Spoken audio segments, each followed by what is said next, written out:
Touch-up user manual. Did everyone receive our set of these 2 pens? First, check the silver label. Check if the paint pen matches the one you selected.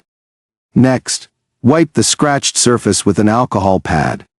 Normal dust or dirt can be wiped away. If there is rust on the surface, sand it down with sandpaper. Shake the pen tube to mix the paint evenly. Remove the pen cap. If the cap is too tight, twist the cap top for easier removal.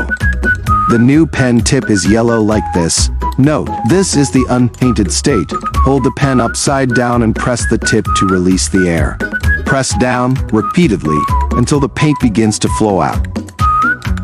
In this state, you can begin the repair process. Test the color in the testing area. If the color is correct, proceed to apply the paint to the car. Apply in one direction along the scratch, allowing 3 to 10 minutes between each coat. Apply at least 3 coats to ensure full coverage. If the repair has any error, simply wipe it off with the complimentary alcohol pads before it dries. Drying times vary depending on the temperature. Make sure the colored paint is completely dry before applying the clear coat. After drying thoroughly, use the clear varnish and polishing pen to touch up the surface. You can gently spread the paint outward for a smoother finish for better results. For minor scratches like these, where there is no damage to the base paint, using the colored paint pen will leave an extra layer that may have a slight color difference.